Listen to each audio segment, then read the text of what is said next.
Hi, my name is Bruce Bolger. I'm founder of the Enterprise Engagement Alliance, one of the nation's leading organizations based on helping organizations improve in performance through a strategic approach to management across the enterprise. And today we're very pleased to be talking about a Social Impact MBA at Brandeis University. Anybody here in the Northeast, of course, knows Brandeis for what it is. And we're proud to have some of the leading faculty and founders of this group, including Joel Cutcher-Gershenfeld. He's Florence G. Heller Professor and Social Media Impact MBA Director. Elena Lewis, a Diversity, Equity, and Inclusion Director and Social Impact MBA Manager at Brandeis. Daniela Jurado, Social Impact MBA at the Heller School at Brandeis University. And Calah, McQuarters, Social Impact MBA and Master of Public Policy student there at the Heller School at Brandeis. Just a very quick thanks to the companies, different types of engagement solution providers that use our services and who support the mission of a strategic approach to people management across the enterprise. And to remind everybody that we're Stakeholder Capitalists. We give away a ton of information, our training programs. A lot of this is free of charge. Always feel free to take advantage of it. So I'm now going to stop the share and again, welcome all of you today to this program. So Joel, let's start with you. What's the genesis of the Brandeis Social Impact MBA? So in 1978, the Heller School added what we called a Masters of Management in Nonprofit Management. A decade later, it added a joint MD MBA program with Tufts University. And in 2016, it added an executive MBA for physicians. Around 2018, we rebranded the degree as a Social Impact MBA. That was because initially we were training students for service in nonprofit and government organizations, but a growing number of our students then, and more so even now, are looking to go into the commercial sector as well, dealing with ESG issues, with DEI issues, and others. And so there are a number of what I'll call generic MBA programs that have a social impact concentration. We are one of the few in the world that is wall-to-wall social impact. So literally every class goes through a rigorous review to say, who are the protagonists in our cases? What is the pedagogy? Who are the authors of our cases? And essentially, we're looking at it with a social impact lens. And what comes from that, you're going to meet two of the students in the program, Calah and Daniela. What comes from that are students who often come to us after service in Peace Corps or Teach for America or other nonprofit work that they're doing, but want to add business rigor to their skill set. And so simply put, it's a degree program that has all the rigors of an MBA, but that has social impact woven throughout. Well, that's terrific. And it's great to have students. And I didn't realize that. That's terrific. So the target audience then, Calah and Daniela, could you tell us about that? Yeah, Joel just mentioned about the AmeriCorps members and the Peace Corps members that come and join our program. Our program is actually within Heller. We're one of the top 3 programs for Peace Corps members who return. And so I was actually an AmeriCorps member, and I found great value in engaging with other students who shared a similar perspective on public service. And so that was really nice to meet people who were like-minded. The different perspectives shared across all of our cohort members. We have some that are international students, and within Heller, about half of the students are international students. And so it's been really great to get different perspectives, not only within the United States about the United States, but across the world. So, Calah, your perspective on that? Yeah, absolutely. So to add on to the things that Daniela mentioned, in addition to being a student at Heller, I actually am a graduate assistant for the admissions office. And so I get a particularly interesting view for prospective students who are reaching out, finding Heller where from their in their various spheres, whether that be online, through Peace Corps, through AmeriCorps, or through even recommendations from past Heller graduates. I would definitely echo what I've heard from Daniela thus far as to the fact that Heller really draws mission-oriented individuals who have experience in the nonprofit space, in the Peace Corps and AmeriCorps space, but there's definitely a growing number of students who are coming from those traditional sectors who are trying to figure out ways to make impact in those traditional ways. And so, in the next class, I'm excited to see what they're going to do, but definitely a larger presence of international students. Excited for that growth, again, to get that international perspective. But again, also this transition, not necessarily away from mission-oriented spaces, but again, some of those traditional sectors that haven't necessarily been engulfed in social impact space before, but people who are trying to figure out how to make those connections between that traditional work and the social impact that they want to have on the world. So again, very interesting perspective that I get to have on a day-to-day basis. And I'm definitely, like I said, excited for the future of Heller and the Social Impact MBA program because of the students and prospective students that I get to see asking questions every day. Well, but this leads to a question actually based on what Joel said, because it would seem to me the rise of stakeholder capitalism creates a whole new opportunity for you folks. I'd like to ask you about. Many of us in the stakeholder capitalism field that the MBA programs are not teaching students the really correct way to value creation. That value creation is not created by hitting the next quarter's numbers. And getting my next short term, how do I extract as low pay people as little as possible, cheat customers, cut corners on the environment? No, stakeholder capitalists say we can create value in a way that has a positive social impact without leaving the corporate boundaries. Is there an opportunity for an MBA program? Joel, I'll ask you to teach students who want to stay in the for-profit sector, but who, as you say, want to master the skills of using DEI or stakeholder management as the tools for better performance and efficiency, because most of us are not public benefits corporations, and that's an important distinction. So I would say yes, and the yes is that our students, of course, learn to think of the enterprise on the commercial side as not just the shareholders, but also the workforce, the suppliers, the community in which it resides, and to take what your institute would call a stakeholder management or stakeholder engagement approach, which I view as the approach of one organization looking out at its stakeholders. How do we engage them? How do we manage them? But we go further. This is the yes and. In our classes, we'd also talk about what I would call stakeholder alignment, that the challenges of the 21st century, whether it's global warming, AI, or whatever, cannot be addressed fully by any one organization. It will take multi-stakeholder collaboratives, consortia, initiatives. Just to give you a simple example, one of our students works for Takata Pharmaceuticals, a Japanese pharmaceutical company, one of the 20th largest in the world. In 2008, they did their first public-private partnership. And today they're a member of over 100 public-private partnerships, and he's in the office that manages those multi-stakeholder relationships. And so when we talk about stakeholder capitalism, it's not just, are you a high road employer, as you were suggesting?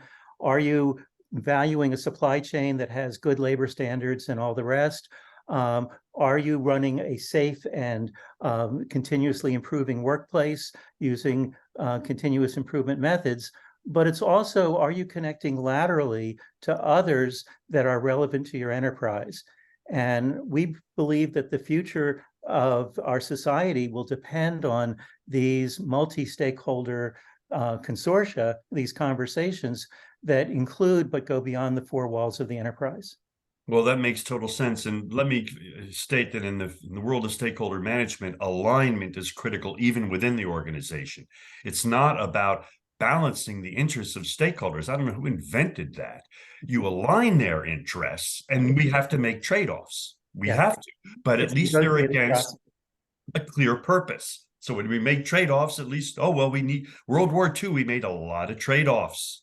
I had a lot of innocent people die, but if you have a clear purpose, right? So anyway, but this is great, very interesting. So I'd like to, well, I want to stick to this right now. So we've covered the target audience. Elena, let's switch a little bit to a subject that's become, quite controversial, and that is the role of DEI. And so let me hit you, first off, I'd like to learn about your program, but I'd like to hit you with a quick question on this, because we're hit with this all the time, and about DEI and the role of it in business.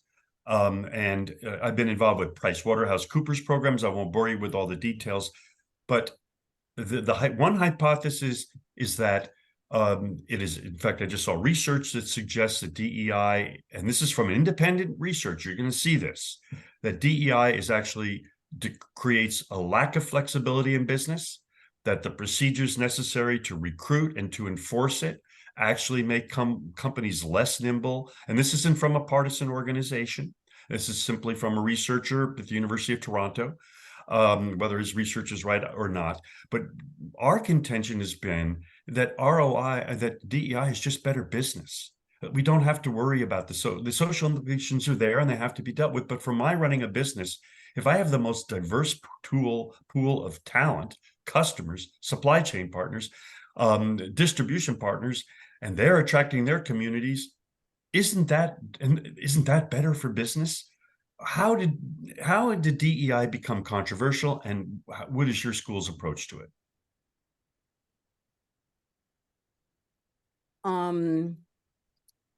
I think we are in a really challenging time in our society where we're really being challenged to think about what it means to be diverse, but also what it means to be equitable. I've read and seen tons of articles that talk about, oh, we should do DEI because it's better for business. That's not the Brandeis way. That's not the Heller way. We do DEI because DEI is pivotal not only to the future in the changing landscape of our demographics, but as a school, we're committed to knowledge advancing social justice. And in order to advance social justice, you have to be able to have a business that speaks to the increasing places and spaces where diverse populations are unfortunately minoritized, but we are advancing in so many areas socially and globally. That said, a business with no people, there's no business. And in order to have a successful business and a successful business model, you have to have a diverse workforce. So you don't do diversity because it's a good business practice. You do diversity because it's a human right. And one of the things that I think not only the Social Impact Program MBA at Heller does well, but we do across our school is that DEI is integrated into all aspects of what we do at Heller. And this is a model that needs to be implemented at businesses. You're not just trying to get people through the door. You really want to create a culture that is consistent and unambiguous in their pursuit for belonging and equity and multiculturalism, inclusion, and social justice. In order to do that, you have to have practices that create an inclusive environment which communities are respected, affirmed, and also valued. I think the difficult conversation, particularly around diversity, equity, and inclusion, is that we have to contextualize and implement anti-discrimination, anti-racism, and anti-bullying in our practices and programs. And that is one of our core commitments for diversity, not only in the Heller MBA Social Impact Program, but also in the school overall. It's integrated. Everybody plays a role in DEI, and that's what makes organizations successful. Also, places that don't promote diversity but also do diversity are going to be left in the dust, because the reality is this changing landscape is going to necessitate that businesses speak to all populations and also be intentional about maintaining relationships with communities, fostering belonging among communities. And in order to make a difference in the world, you really do have to be thinking about what difference do you want to make? Do you want to be a change maker, or do you want to fit the status quo? If you're just doing diversity in order to meet the status quo, I think those places and spaces are gonna fail. But I think our goal is to create equipped leaders of the future who can speak across cultures, who can speak to the experiences of minoritized populations, and who can speak to the success and the thriving of these identities in spite of what I would consider to be social oppression. That's what social impact is all about. So I think businesses have to take a holistic approach to doing DEI, diversity, equity, and inclusion. And at Heller, we centralize equity and being able to even the playing field so that everyone can play an active role in an organization using their strengths, abilities, and capacities. And that's why the work of the Heller School in general around promoting both academics, research, and community engagement is pivotal to us being able to have students like we have here today, Daniela and Calah, who will ultimately go out into organizations and truly change the world. Well, you answered two questions. Thank you for that beautiful presentation. Because I was also going to ask you that one of the big objections I hear about DEI is that it's often ironically segregated into an organization. It's check off the box. Oh, well, we've hired this person and there's huge turnover in those positions, by the way. Oh, we did this to check off the box, but they didn't integrate. And in the world of stakeholder capitalism, and by the way, stakeholder capitalism is taking the exact same incoming, and I've been in this since 1989, okay? It's taking the same incoming flack that DEI is, that it's not good for business, that it's a waste of profit, and it's getting major attacks. And we are fighting it. And I've been at this for 40 years. And what I've learned, Elena, is that the moral doesn't work. Doesn't work. The CEOs, the white people that you need to reach don't care. That's my view. We'll change it. We can move on. But I think they need to see the economic argument, and they're hearing more and more. They're backing off. And I face that in stakeholder capitalism, but that's neither here nor there. But the other question is then what you're saying, and I want to be clear before we move on, that in other words, DEI cannot be a check off the box. It has to be baked into what you do as an organization every day, or it's just, I think you're saying it's a waste of time if you don't do that. I want to be clear. Yeah, I mean, it's a waste of money if you don't do that. You will lose people. You will not have products that speak to the changing face of our democratic of society. I think in order to be able to, DEI is a human right at the end of the day. And so I think we take an equity-based approach where we're really, particularly at Heller, opening the doors of access to communities. And doing that, it allows everyone to benefit, not just those who have been historically underrepresented and marginalized in industry and XYZ. It benefits everybody. It benefits everyone's worldview. It benefits everyone's sort of understanding. And I would also say that it also challenges, particularly in the business realm, systemic inequity experienced, particularly in the world of economics, which we know we've seen the unfortunate consequences of historic oppression and inequity. And I think DEI works to swing the pendulum back and provide access where it otherwise was denied. So you have to address power, you have to address privilege, and in order to be able to address access, so it is deeper than just checking a box. So for those Well, CEOs, absolutely. they And so check let me the move this. privilege and they check the privilege box. They But check Elena, the power we've box. got to move on, because this actually, you've led to a great next question. So I thank you. It's a good segue to back to Joel. And Joel, this question around the conflicts of social impact within organizations. She's got right at the heart of it, right? Now, I've been talking my entire career to the privileged. And at the end of the day, they have the purse strings.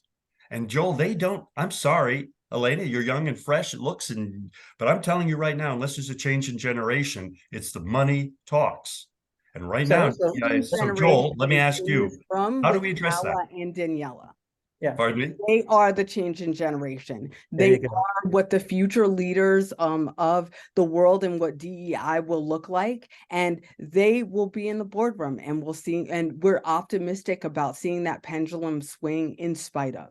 Well, I've been working 40 years at this, so I'm all in. Joel, So how do we I'll give deal you with a these quick old answer. parts?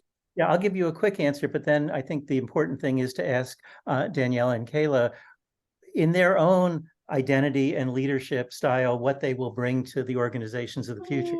But before we get to that, there's a part of the DEI conversation also includes disability rights. And I want to take two principles from the disability community. The disability community has lifted up the idea of what's called universal design. And basically, if you design for somebody who is disabled, let's say it's a curb cut in the sidewalk for a wheelchair, it turns out to be useful for a baby carriage and for someone on crutches and for other things as well. And so when you design taking into account those who are at a disadvantage by whatever way, it actually is a better design principle more broadly. And so, as Elena was saying, if you design for the essential dignity of human beings, for diversity, equity, and inclusion, what you get is a better workplace. And when President Biden first came to office, the very first executive order that he signed was for every federal agency to review their services and their activities through an equity lens. And dramatic changes are happening in federal agencies because it's a better way to serve society.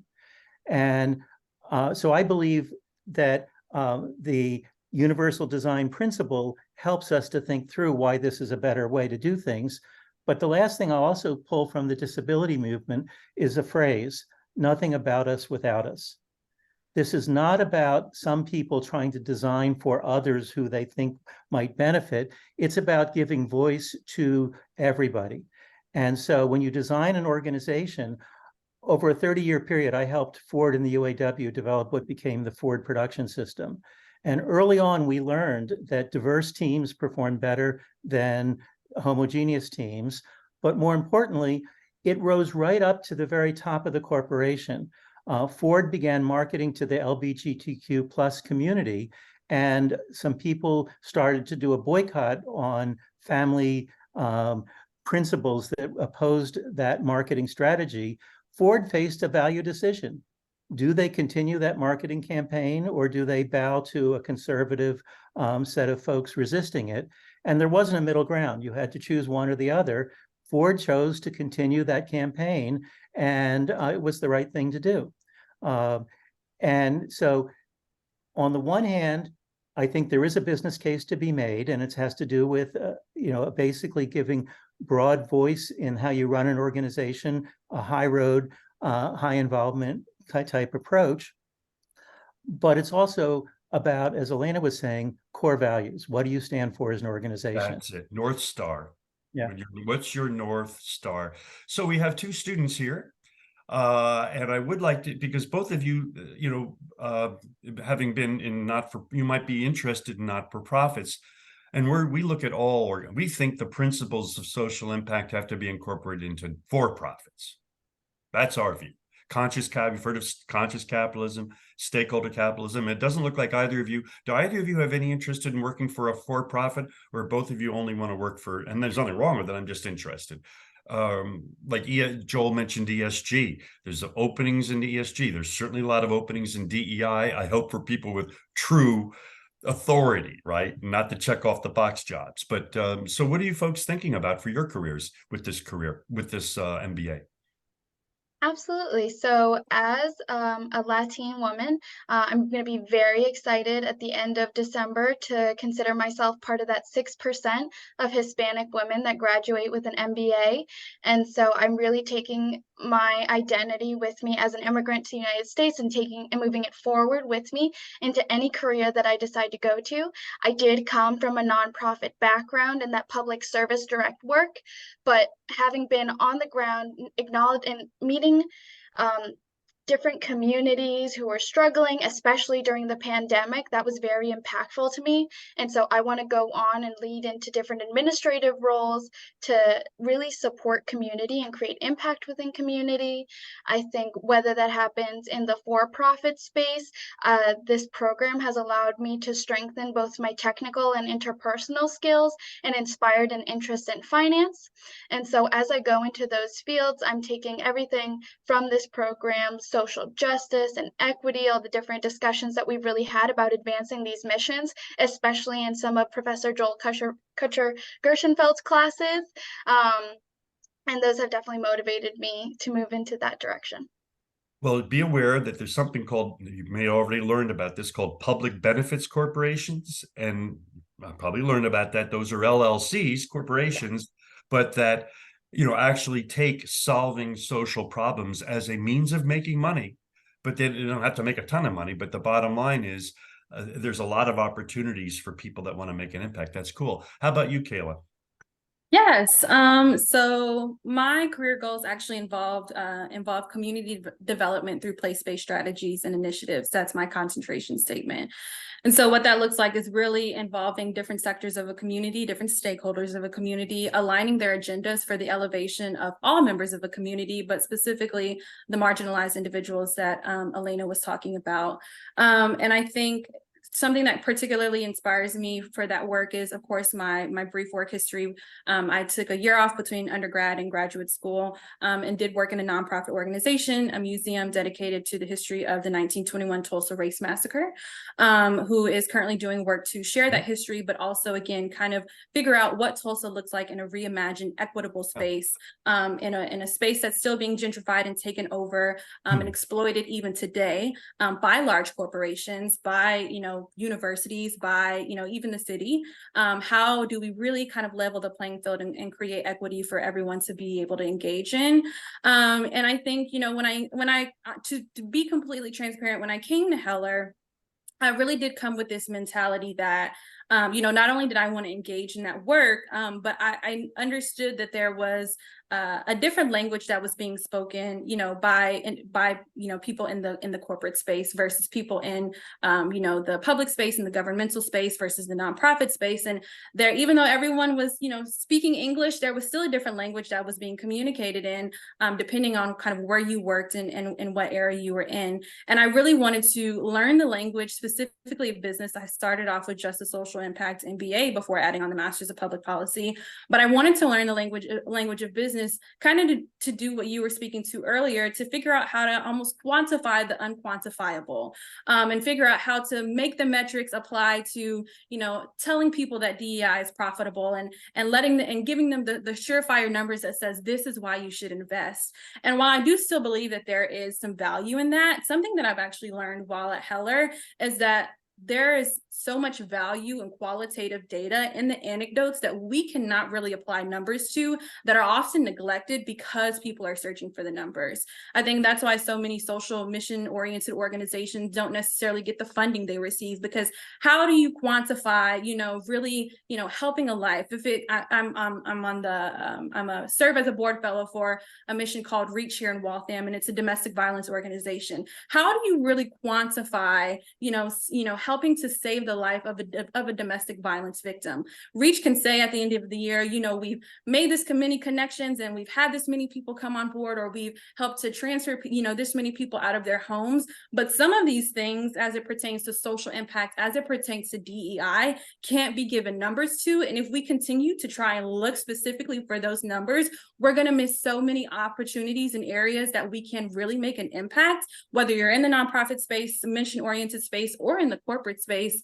If we all continue to look for those numbers, there are going to be so many areas that people will continue to neglect and not make those profits, even though, you know, again, profit shouldn't necessarily be the mission. Money shouldn't necessarily be the mission of everything. Yes, it is very important, but at the same time, you know, something that we learn here about Heller, here at Heller about is the triple bottom line. So not only how are you centering people? I mean, how are you centering profit, but also people and planet? You know, you can't do anything without the people, and we surely can't do anything without our planet. And so, you know, really understanding, you know, when it's necessary and important to take those impact measurements as it pertains to quantitative data, but recognizing when you can only go so far. The buck stops here, and after that, you have to start putting faces and stories and people to those numbers.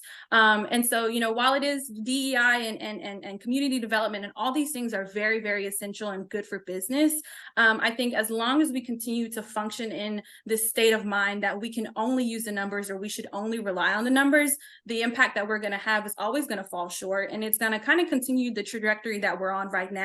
And as we can see, though there are some positive strides being made, there are some definite areas of impact that we are missing, that we are neglecting, that can have very drastic impacts on our future. And so I am excited for my future and Daniela's future and the future of other students, you know, at the Heller School, because I think we're being consciously taught not to just look at the numbers, but to look at the entire picture and figure out how to make change based on that entire picture, not sacrificing. A holistic approach. Correct. Absolutely. Holistic approach. But here's what the rebel. This is why we're fighting the same battle, okay, in an ironic way.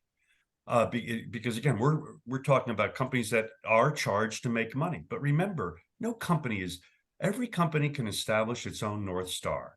I used to work for a great company, and they told us what their profit goals were. They said, these are what our goals are, and that everything else we're going to pour back into our other missions. So to me, the clear thing is to have a North Star, clear goals and values, but and then you can make trade-offs based on that. But anyway, Joel, I can already see, and Elena, the great benefit your program is having on these two young students. And we are going to kind of be able to end a little bit on this sort of the short-term dynamics, because I think we've covered your agenda, Joel. And Elena, I'm going to get back to our discussion because I think it's an important one. Look, we all know that none of us should have to make anything but a moral argument for justice. We shouldn't have to make an oral argument for having you be on hold for 3 hours just to get to get a refund on something that you were overcharged on. There are so many injustices that we shouldn't have to make a moral argument on, but they haven't changed. I'm 70 years old, so almost 70. I haven't seen any change hardly. I have in certain regards, but I still see a general disregard in for-profit companies for people. They are extracting wealth rather than creating it. So I did notice, Elena, that, and I want to discuss a little bit more with all of you, in how do we change people? And Elena, I've been at this, I've heard the moral argument for 40 years, and I don't think it's been, for corporations, been enough. And now it's under attack. Look at this horrible court ruling, right? So my argument is, how do we balance? And Elena, I think you did, because you started saying, no, it's a moral right, and I agree. But then you said, but it's also better business. So how do we balance those? How do we balance what we know is just right out of every Bible? Every religious Bible is being violated by capitalism every day. And they go to church, they go to the synagogue, they go to the temple, and then they go back to the business and they do the same old bad stuff. 80% of companies, I think, really are not great. I hate to say it. How do we make that change? Joel, isn't a moral argument enough? So I'll comment, but I also want to hear Elena. There are a high percentage of companies. The Drucker Institute has a rating system of companies, and one of the ratings is on social impact. And there are a number of 4- and 5-star companies. Yep. And those companies need to know about our graduates because they are system thinkers. They are amazing students. And you have 2 examples here. And they should be hiring students who can think in this broader systemic way because it's a better way to operate, but also because they bring values into the conversation that are part of that North Star.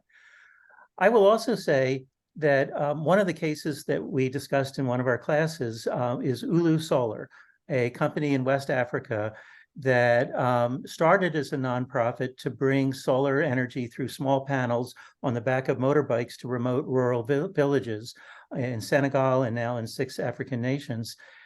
And they quickly realized, even though it was a social impact mission of helping kids to study at night because there wasn't electricity without the panels and other things like that, that they couldn't scale without becoming a for-profit organization. And now they've scaled to 6 countries and they're becoming a major provider of energy. And so that's part of a capitalist approach that has embedded in it social impact values. Yep. And so I would say that there's a percentage of companies that are large, that are established, but that want to not just do greenwashing, but actually be in the ESG space or the DEI space for all the right reasons. And there's a number of emerging organizations, for-profit and nonprofit, that are looking to work at scale and that need the talent that we're producing to do so, but that are raising issues that co-evolve with capitalism, if we could call it that, not just are you good or bad? Well, here's another opportunity for your students. A lot of companies, and this gets back to what I think Elena was saying. Here's our check off the box thing. We're going to do a homeless volunteer program. We're going to send all our guys out and give them a day off to do homeless. But wait a minute, are we solving the homeless problem? And there's a whole movement called strategic philanthropy. Now, Elena, I'd like to get your view on this. Strategic philanthropy, instead of checking off the box, I literally go, okay, my goal is I want to develop the broadest possible pool of stakeholders. So I'm going to go into the inner cities and disadvantaged areas, and I'm going to use my volunteer money, my charitable money, to support training programs for different types of causes, different students, might be whatever it is, but it's in the local communities. They're unabashedly strategic. Yes, I do hope that some of those people become employees of my company someday. They may only be 6-year-olds right now, but their moms and dads are going to like me. In other words, is there a role is strategic philanthropy a way to actually use capitalism, like you said before, to solve problems? Microsoft is involved with funding another issue in Africa. And yes, somebody's going to make money. I think it's a public benefits corporation, but they're bringing they're increasing in Nigeria. It's a system that creates payment systems that enable, like if I hire somebody, I can pay them right, like Venmo, sort of like Venmo and Zelle. But they're solving a social problem and they're making money, and but it's transparent. What do you think of this concept of strategic philanthropy? Is that greenwashing? To you, Elena. I mean, I can't speak for any particular industry or any particular organization, but I can. Well, this isn't an industry; it's a philosophy. It's or not philosophy, okay. or I can't speak to that. On a human level, what I can say is I think DEI goes beyond just a moral argument, and it is a human right. And realistically, the 5 of us would not be sitting in a room together if you turn the clock back just a couple of decades. So I think when we think about what difference we can make, I think at Heller, we're committed to knowledge advancing social justice. And what difference can we make? The reality is we can make all the difference in the world by really creating leaders and building strategy and having a holistic approach to making DEI something that we just do to check a box, but making it something that we're building in order to create a better world. And what I can say is, although there may be so many naysayers out there, I think there are ways in which equity gaps are closing, but there's still a substantial amount of work to be done. And so every industry's commitment to doing business differently in order to make a difference in the lives of people, it matters. So my hope is that for the plants that we all can plant today, through this conversation, people would think about the relationship between business and public policy, and having an equity-based lens and approach to making a better world, because this is where it starts, just right here. And You by the got to way, get this woman on TV, Elena. Joel, she's so it terrific. affects how we run ourselves as a school. Yes. So in our meetings of the Education Steering Committee for all the degree programs, as well as for the MBA program, we have a standing agenda item called Contextualizing and Embedding Anti-Racism and Anti-Discrimination in Our Research, Teaching, and Operations. And it's always on the agenda. And Now, we how are are you never going to deal with this court ruling since we have a few more minutes?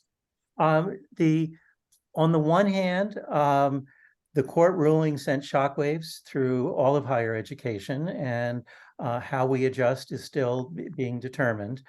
At one level, a dimension of our school that is not often discussed, but that I think is important, is not only for example, the MBA is about 50% BIPOC students, but it's also a high percentage of first-gen students. And I would say that there's an economic part of what we do around lifting up each generation that goes even beyond DEI to what we'll call economic justice in society. Yeah. So one generation can do better than the next. But the point is that the court ruling says nothing about whether we can have this on the agenda in our meetings or not. I hope not. Exactly, and it will be on the agenda because it's the way we operate. It's central to who we are and what we do, and that's what really makes the Heller School in particular, as a whole, and the MBA Social Impact degree in particular, a remarkable place in the world.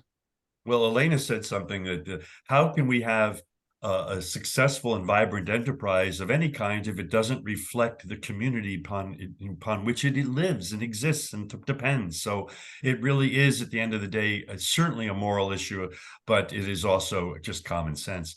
But so let's just concluding then. First off, we're going to certainly share your program and certainly promote your graduates. It's a very exciting thing. Most of our readers are in the private sector, but not all of them. So then, your readers and your members, many of them probably don't know about a social impact MBA or the amazing students that we have, but they should. Well, they're going to. That's for sure, because we're going to promote this article and video all year long, not just for the next 3 weeks when our newsletters will lead it up. But just a final thing then. Joel, at the end of the day, stakeholder capitalism is about, by the people that have worked on it, like Drucker, he is an authentic stakeholder capitalist who's long dead, of course, but Deming, these are people that believe that you can enhance returns for investors over time by creating value, and you can only do it by creating value for your customers, your employees, your supply chain partners, all your stakeholders, that economically it's impossible to do that otherwise. So, and if capitalism is supposed to be at that, and I agree that there's a triple double, we're all in on that, okay? But how do we convince? I agree that you folks are at work at educating the next generation. I'm going to be dead by the time those folks get into the positions to really change things in most cases. What do we do in the meantime, Joel? What do we do in the meantime to get CEOs to know that they need to hire people like these young people that understand a strategic and systematic approach to embedding principles into an organization and understand a stakeholder framework, that other people are affected and that by people working together and collaborating, we can solve bigger problems? How do we convince more CEOs that these are the types of people we need? So I'll answer your question with a story from a conversation that I had with Dr. Deming in the mid-1990s.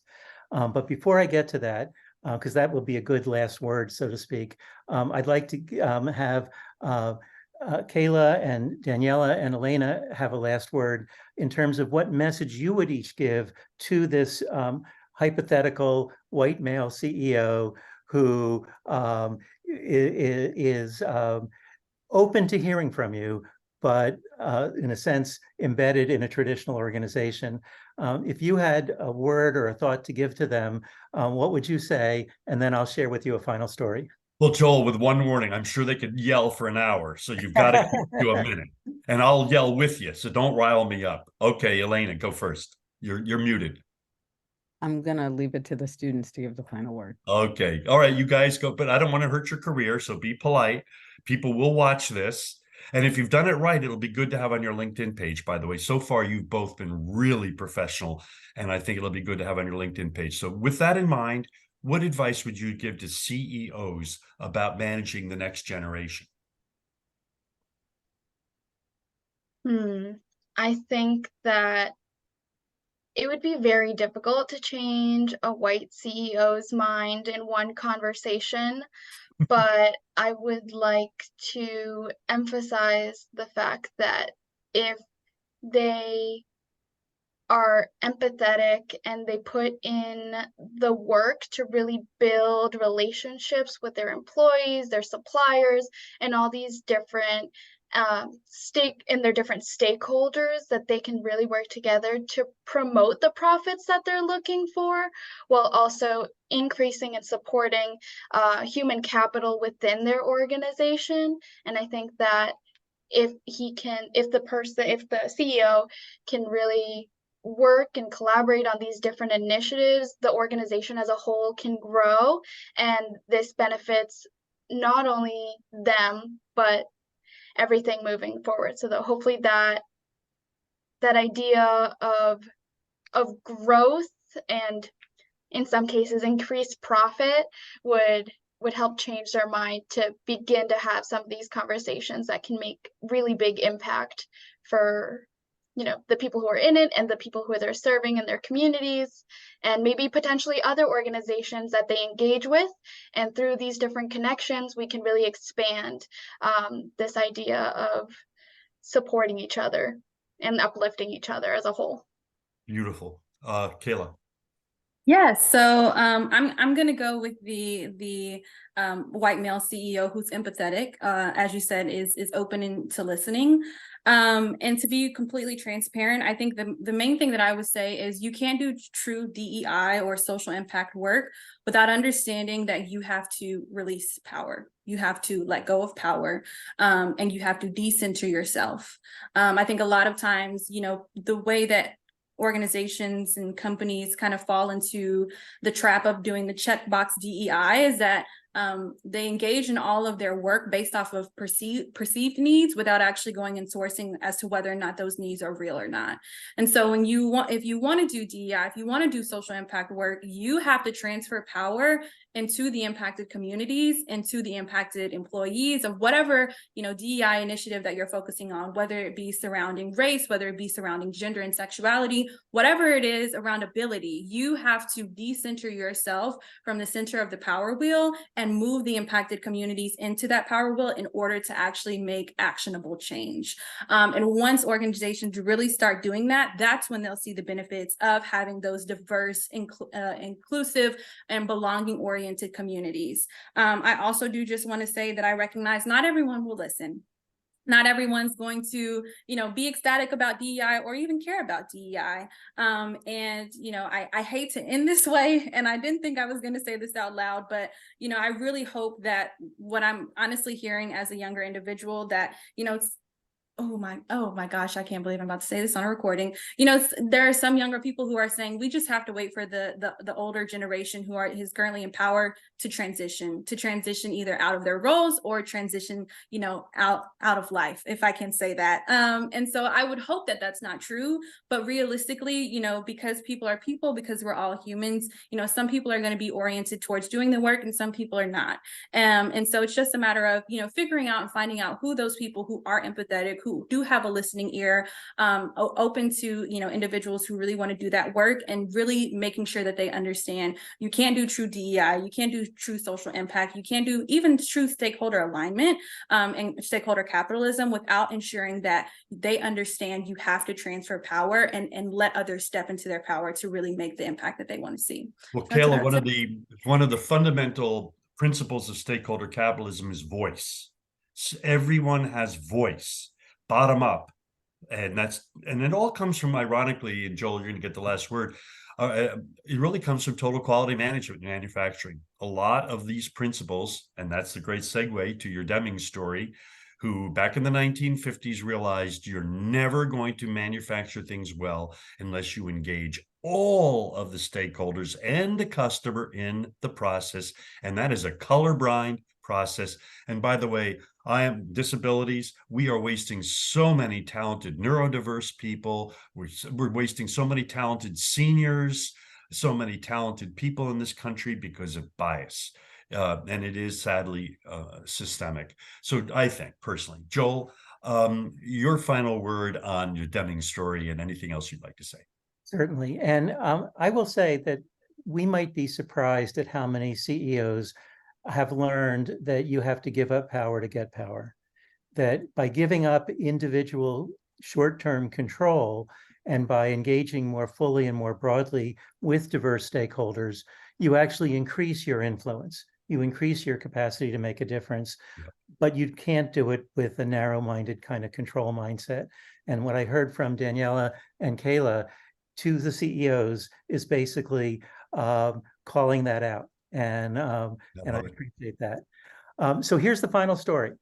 In the mid-1990s, I was working with continuous quality improvement, continuous safety improvement. I know, Bruce, that's your area of expertise. And we were promoting it as a union management partnership, in that case with Ford and the UAW. And it was arranged that I could meet with Dr. Deming to ask him about how his ideas related to multi-stakeholder partnerships, in this case, labor management partnerships. And at this point, he was quite frail. He was in a wheelchair on oxygen, but his mind was sharp as ever. And so I asked him that question, and his answer was very much about how we think about what we can do together that we might not do separately. He answered with a story.